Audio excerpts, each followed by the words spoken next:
Next week marks the annual Red Ribbon Week to promote drug awareness. This week is all about learning the consequences of drug use and pledging to say no to drugs. Health teacher Ellen Turner believes this week is important for students. I think awareness is really important, especially drug awareness. Alabama happens to be top in the country for prescription abuse, and so it's very important for students and teachers to be aware of ways they can help students, and for the students themselves to be aware of the complications and things that can happen if they take these drugs, and if they see their peers engaging in some of the activity, what they can do to help as well. The week will start out with Respect Yourself, Be Drug Free Day, where you can wear red to support the cause. On Tuesday, you can sock it to drugs and wear your craziest pair of socks. On Wednesday, let's team up against drugs and wear your favorite team's shirt. Thursday is Class Color Day, and on Friday we will black out drugs at THS, so wear black. Leader behind Red Ribbon Week, Kayla Fowler, believes the students at THS should participate next week to help their peers. To create awareness, because I know a lot of people in our school have been introduced to drugs, so it's just to create awareness so they know not to do it. I dare you to dress up next week to support being drug-free. For more updates on organizations around our school, keep tuning in. For THS TV, I'm Michaela. Today's announcements.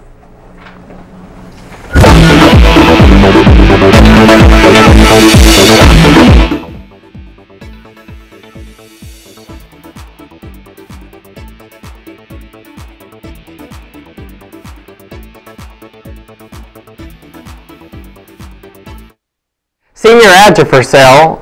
Senior ads for the yearbook are due next Friday. They will be sold on a first-come, first-served basis. Space is limited. See Ms. Sanford in room 219 if you have any questions. Basketball season passes and student shirts will be on sale through next Tuesday in the lunchroom. Student season passes are $25 and be used at all 9 home games. Students with perfect attendance between October 12th and next Monday, excluding school functions, will get a free ticket to the school basketball scrimmage on October 30th. Students will be able to pick up their ticket from the main office the morning of the scrimmage game. Check-ins and check-outs count against you, so make sure you attend #ACS every day. There will be a Bolt meeting during 7th period on Monday. There will be a track and field interest meeting Tuesday immediately after school in the cafeteria. Those who can't attend the meeting, see Coach Montgomery in the gym before Tuesday. Today for lunch we'll be having spicy or crispy chicken sandwiches, cheesy pizza, yellow squash casserole, autumn salad, or sweet peaches. That's all for today's announcements. Tune in to THS TV every day for your needs to know around our school. So Chase, did you go to the volleyball game yesterday? I did actually, but I think it was a pretty close game. I actually played really well. I kind of got there mid-first. The line was really long. It was like all the way out to the street. It seemed like a lot of students went. Yeah, it was pretty good. And the student section wasn't really going, but there was a lot of support there, and they did really well. But I'll tell you about that game in today's sports. So to come on THS TV, I'll give you a preview of all games around our area. We'll tell you about a parent volunteering at one of our schools.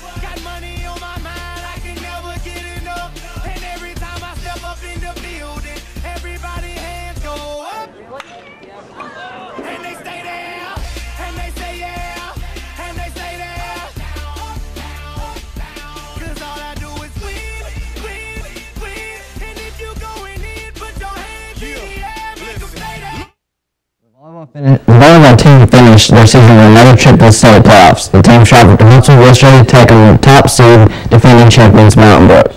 The Spartans swept 3 sets, 25-19, 25-23, and 25-19. Even though the Lady Warriors were able to keep it close throughout all 3 sets, the loss eliminates them from the tournament. As college football reaches the halfway mark, fans are focused on the rankings. Here are the top 10. Ohio State has managed to stay on top for 7 weeks now, followed by 7 weeks strong number 2 Baylor. Utah has jumped from number 3 in the past week. TCU fell to number 4. LSU rounded out the top 10 and is an SEC leader in the top 10. Clemson dropped 1 spot to 6. Michigan State stayed at 7 after a close win with Michigan. Alabama comes in at number 8 after defeating previously number 10 ranked Texas A&M. Florida State comes in at number 9 just before number 10 ranked Stanford. All teams in the top 10 are undefeated except for Alabama and Stanford, who have each one loss. For more on college football, keep tuning in to THS TV. This week will conclude area play in high school football. To start off, the Warriors, who are 4-4, will travel to Oak Mountain. Next, the Spring Park Jaguars, who have already clinched their playoff spot, will attempt to go undefeated in the region when they take on Mountain. Hoover and Hewitt Trussell, who are both 6-2, will face off for the second seed.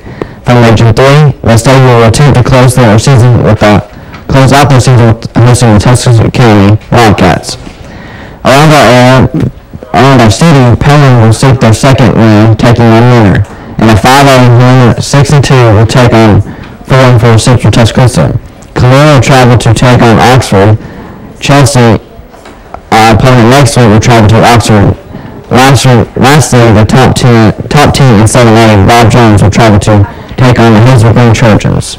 That's all for today's sports. Tune in on Tuesday for a recap of all football games and games around our area. Now I'd like to come over to more news. Thompson Intermediate has some new watchdogs on the prowl. The dogs are dads of great students, are fathers who arrive to school early to offer a friendly face and greet students before they walk in the door. THS Principal Brooke Byers started the group after seeing a similar group in Tuscaloosa. Byers said that studies show that 50% of students come from a household where the father is not actively involved in the child's education, and this program serves as a way to get dads involved.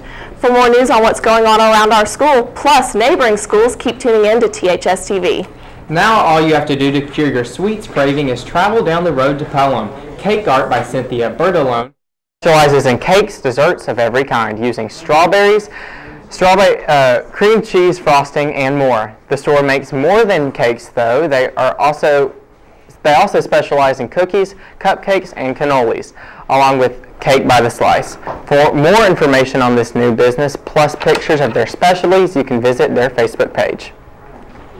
So Mala, I know you're on the dance team and y'all had competition at Hoover this week. How did it go? It went really well. Like the band did really well, the visual ensemble did really well. I'm super excited to tell you about that in entertainment today.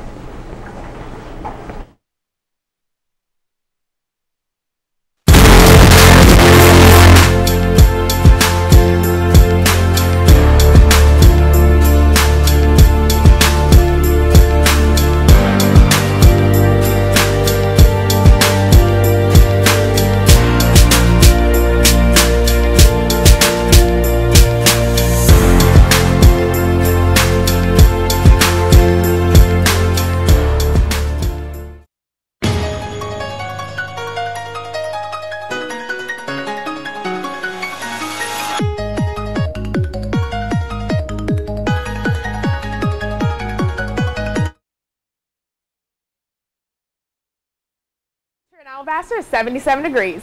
And if you plan on coming out to the football game tonight, it'll be kind of hot, but it'll still be a chance that it might get cold, so bring a light jacket. To start off the weekend Saturday, you can expect partly cloudy skies all day.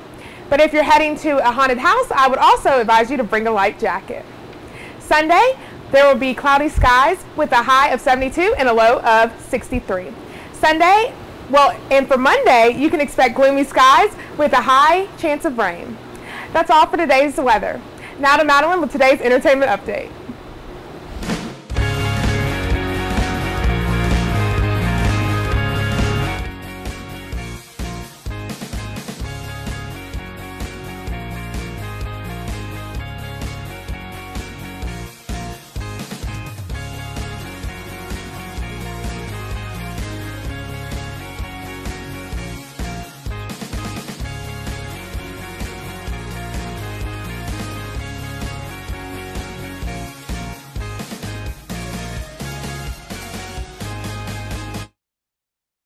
Saturday, the Marching Southern Sounds took to the field at the Hoover Invitational Marching Festival to show off their skills and compete against other bands from around the state.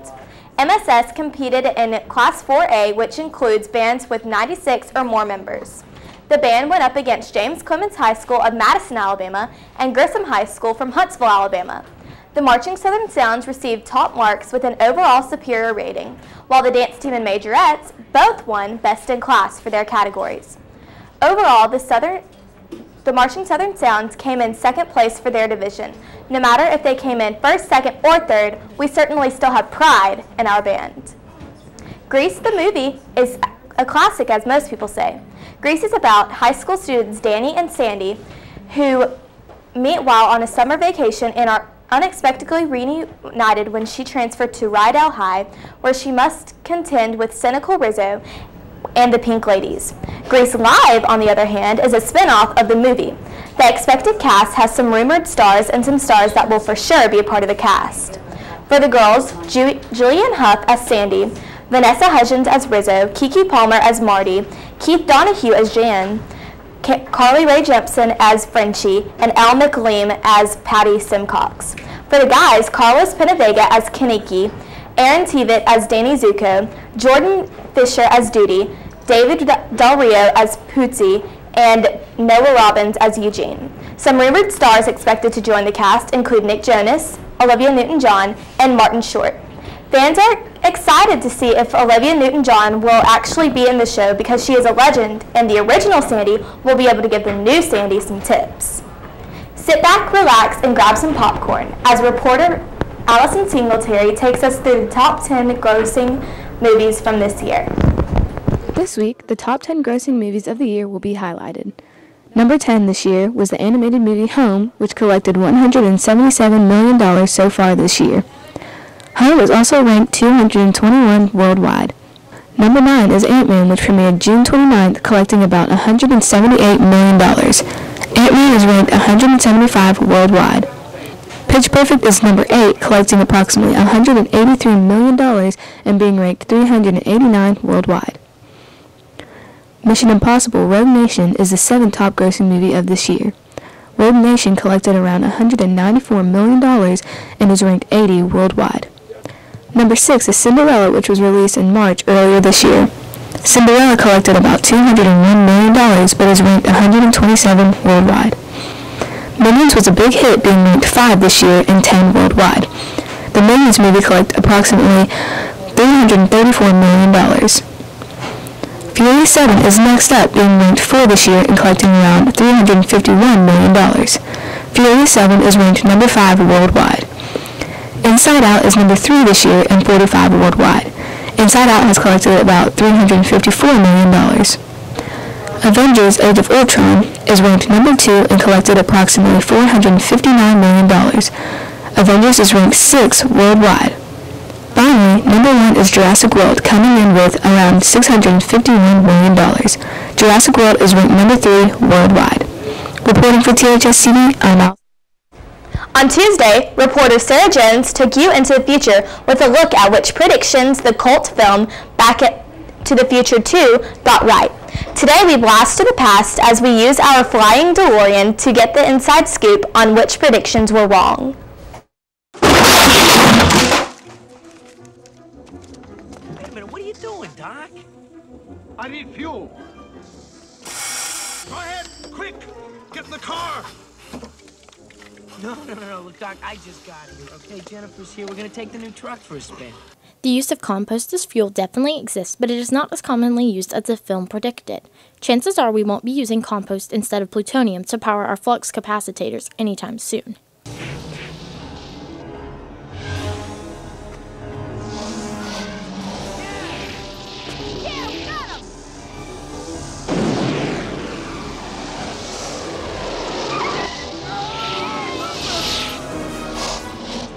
Hoverboards actually exist in today's society, though you won't see students flying through the air in the parking lot or hovering in the hallways.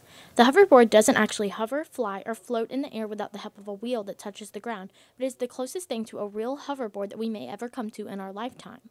I think that we'll have them probably decently functional in the next 20 or 30 years. they won't be perfect, and they'll probably be expensive, probably around the price of a car, because, wow, those things would be pretty incredible. But I'd love to see one, and I'd love to own one. I do believe that we would have hoverboards in the future, because I believe that we would be more intellectual later on, and I would buy one, because I'd be like going down the street or whatever, and it'd be interesting to see all the people's faces. Dehydrated food with the capability of rehydration would be helpful for most people in our fast-paced world, if only it existed. In the film, Marty McFly and his family enjoy a rehydrated dinner of pizza that was ready to eat within seconds. With the current emphasis on organic and healthy food options, it is highly unlikely that dehydrated food will come about anytime soon. The USA Today newspaper that covered the story about Marty McFly also covered a story about Diana, Princess of Wales, whom they predicted would become queen and visit the president in Washington, D.C. Princess Diana passed away on August 31, 1997, after a car accident in Paris. The newspaper also mentioned the President of the United States, who is supposedly a woman. With the 2016 election quickly approaching and Democratic candidate Hillary Clinton gaining voters, the possibility of having a woman president is highly likely. I took to the halls of Thompson to find out students' thoughts on a woman president and how it could affect the United States. I really don't think it would affect anything that much because, I mean, men and women are kind of the same in a way. I mean, other than maybe differing views on certain opinions, but other than that, I think it'd probably be a good turn for the U.S. I mean, we've already gone for people fighting for racial equality, so I mean, what's wrong with having a woman president? I think that it's kind of neutral whether we have a woman president or not, because she could do just as bad as a job as a man does in the presidency, or just as good of a job, so either way.